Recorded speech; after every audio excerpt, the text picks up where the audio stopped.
വേദിയിലിരിക്കുന്ന ബഹുമാന്യ വ്യക്തിത്വങ്ങളെ, സദസ്സിനെ പ്രൗഢോജ്വലമാക്കിയ ജിദ്ദയിലെ സാംസ്കാരിക രംഗത്തെ വ്യക്തിത്വങ്ങളെ, കേരള മാപ്പിളകലാ അക്കാദമിയുടെ സഹപ്രവർത്തകരെ,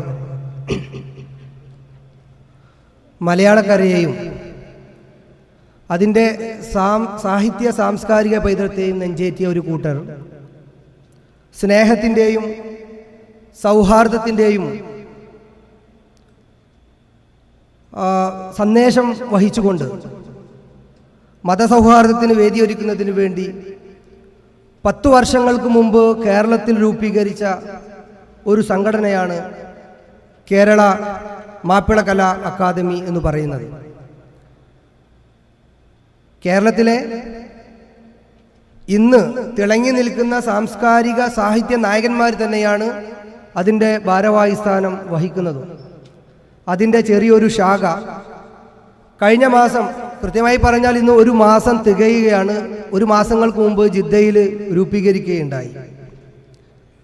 ആ സംഘടനയുടെ വിപുലമായ ഒരു ലോഞ്ചിങ് ഡിസംബർ മാസത്തിൽ കേരളത്തിൽ നിന്ന് വളരെ പ്രശസ്തരും പ്രഗത്ഭരുമായ മലയാള മാപ്പിള സാഹിത്യവുമായി ബന്ധപ്പെട്ടവരെ, മാപ്പിള കലയുമായി ബന്ധപ്പെട്ടവരെ ഉൾക്കൊള്ളിച്ചുകൊണ്ട് ജിദ്ദ ഇന്നേ വരെ കണ്ടിട്ടില്ലാത്ത രീതിയിൽ വ്യതിരിക്തമായ ഒരു പ്രോഗ്രാം സംഘടിപ്പിക്കാൻ ഉദ്ദേശിക്കുകയും ആ പരിപാടി സംഘടിപ്പിക്കുന്നതിന് മുന്നോടിയായി ജിദ്ദയിൽ ചെറിയ അടയാളങ്ങൾ ഉണ്ടാക്കുക, അല്ലെങ്കിൽ ചെറിയ രീതിയിൽ ജനങ്ങളിലേക്ക് ഇങ്ങനെ ഒരു സംഘടന രൂപം കൊണ്ടിട്ടുണ്ട് എന്ന് അറിയിക്കുക എന്ന ഉദ്ദേശത്തോടു കൂടി വളരെ ക്ഷണിക്കപ്പെട്ട വ്യക്തികളും ഈ മാപ്പിളകലാ അക്കാദമിയുടെ ആ കുടുംബവും മാത്രം കൂടിയിരുന്നു കൊണ്ട് മാപ്പിള സാഹിത്യവുമായി ബന്ധപ്പെട്ട 2 വിഷയങ്ങളെക്കുറിച്ച് ഒരു സെമിനാർ സംഘടിപ്പിക്കുകയും, തീർച്ചയായും മാപ്പിളകലാ അക്കാദമിയുടെ ഭാരവാഹികളൊക്കെ തന്നെ സംഗീതവുമായും സാഹിത്യവുമായും ബന്ധമുള്ളത് കൊണ്ട് അതുമായി ബന്ധപ്പെട്ട ഒരു കൾച്ചറൽ ഇവന്റ് എന്നുള്ള രീതിയിൽ ഒരു മെഹഫിലും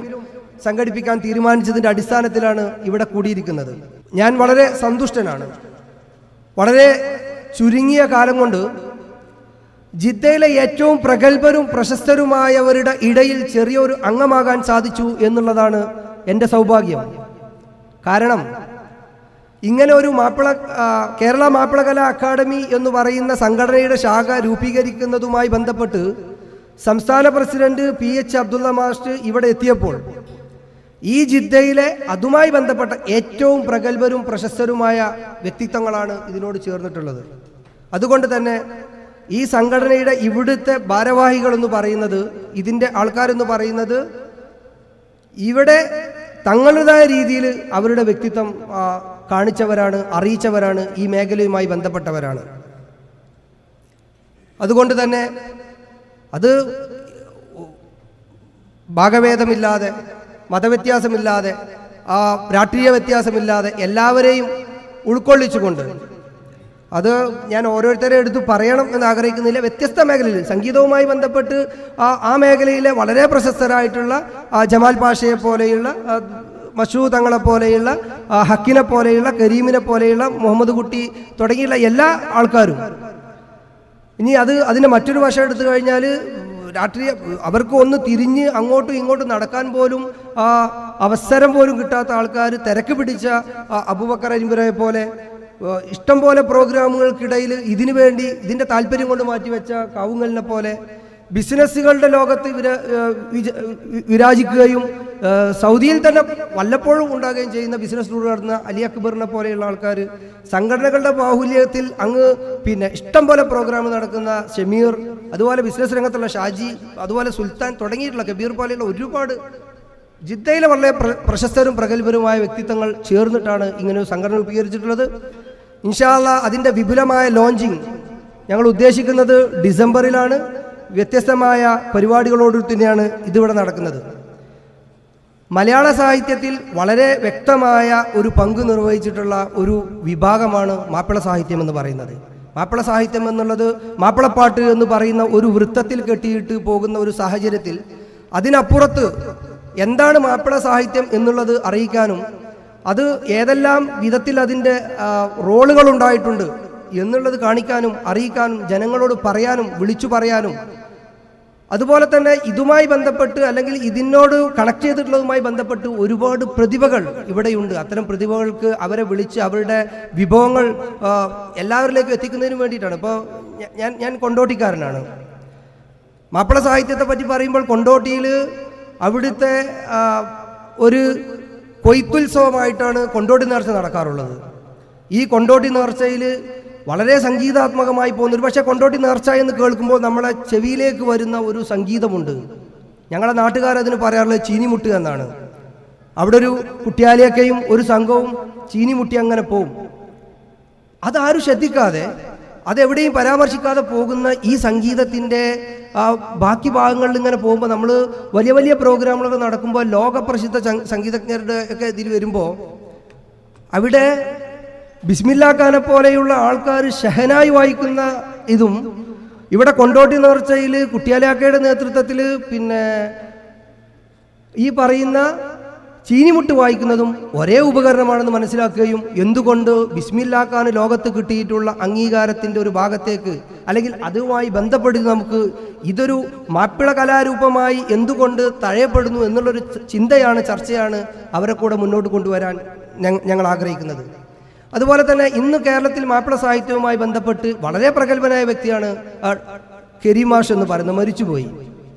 ഇനി ജീവിച്ചിരിക്കുന്നവരിൽ ഏറ്റവും പ്രശസ്തനാണ് ഒരുപക്ഷെ ഈ പറയുന്ന മുസ്ലിം കൗമിൽ പോലും കാണാത്ത മാപ്പിള സാഹിത്യവുമായി ബന്ധപ്പെട്ട വ്യക്തിയാണ് ബാലകൃഷ്ണൻ വള്ളിക്കുന്ന് എന്ന് പറയുന്നത്.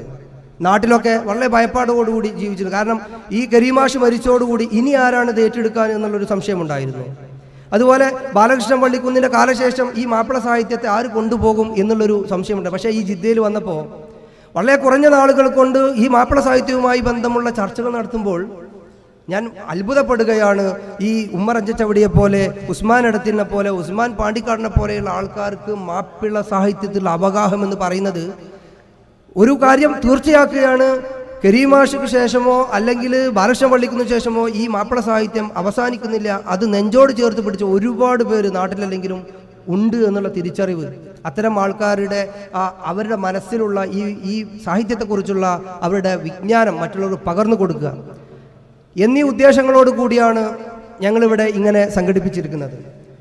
ഈ സംഘടിപ്പിച്ചതിൽ ഞങ്ങളുടെ ഒരു ചെറിയ സങ്കടമെന്ന് പറയുന്നത് ജിദ്ദയിൽ വളരെ പെട്ടെന്ന് കിട്ടാവുന്നിടത്തോളം ഇതുമായി ബന്ധപ്പെട്ട പ്രധാനപ്പെട്ട വ്യക്തിത്വങ്ങളെ കൂട്ടിച്ചേർത്തുകൊണ്ട് ഒരു സംഘടന രൂപീകരിച്ചപ്പോൾ ഒരു പക്ഷേ ഇതുമായി ബന്ധപ്പെട്ട ഈ മാപ്പിള കലകളെ നെഞ്ചേറ്റി നടക്കുന്ന, മാപ്പിള സാഹിത്യത്തെ നെഞ്ചേറ്റി നടക്കുന്ന ഒരുപാട് പേരെ ഞങ്ങൾ വളരെ സങ്കടത്തോടു കൂടി പറയുകയാണ്, ഞങ്ങൾക്കതിൽ വിട്ടുപോയിട്ടുണ്ട്.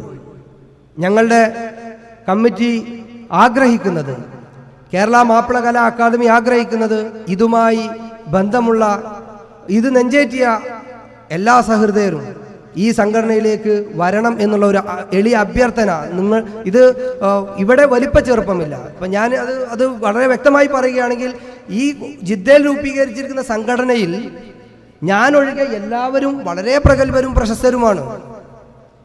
അത്ര തന്നെ ഒന്നുമല്ലാത്ത എന്നെപ്പോലെ ഉള്ള ഒരു വ്യക്തിയെ ഇതിൻ്റെ ഒരു വളരെ പ്രധാനപ്പെട്ട സ്ഥാനത്ത് ഇരുത്തിയിട്ടുണ്ടെങ്കിൽ അതിൽ നിന്ന് തന്നെ മനസ്സിലാക്കാം ഈ സംഘടനയിൽ വലിപ്പ ചെറുപ്പമില്ല. അപ്പം അതുകൊണ്ട് എല്ലാവരും ഇതിലേക്ക്, ഇതുമായി ബന്ധപ്പെട്ട പ്രവർത്തനങ്ങളിലേക്ക് ഈ സംഘടനയിൽ ഇപ്പോൾ നിലവിലുള്ളവരെ പോലെ തന്നെ മറ്റുള്ളവരും ഇതുമായി സഹകരിച്ചുകൊണ്ട് പ്രവർത്തിക്കണമെന്ന് അഭ്യർത്ഥിച്ചുകൊണ്ട് ഞാൻ എൻ്റെ കർത്തവ്യത്തിലേക്ക് കടക്കുകയാണ്.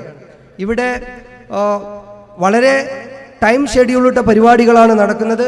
അത് ഈ പരിപാടികൾ അവതരിപ്പിക്കുന്നവരൊക്കെ തന്നെ ഇതുമായി ബന്ധപ്പെട്ടവരാണ്. അതുകൊണ്ട് അവർ ഉത്തമ ബോധ്യമുള്ളവരാണ്. ഞങ്ങളുടെ ഉദ്ദേശം മാപ്പിള സാഹിത്യത്തെ ജനങ്ങളിലേക്ക് എത്തിക്കുകയാണ്. അതുകൊണ്ടാണ് 2 സെമിനാർ വെച്ചിട്ടുള്ളത്.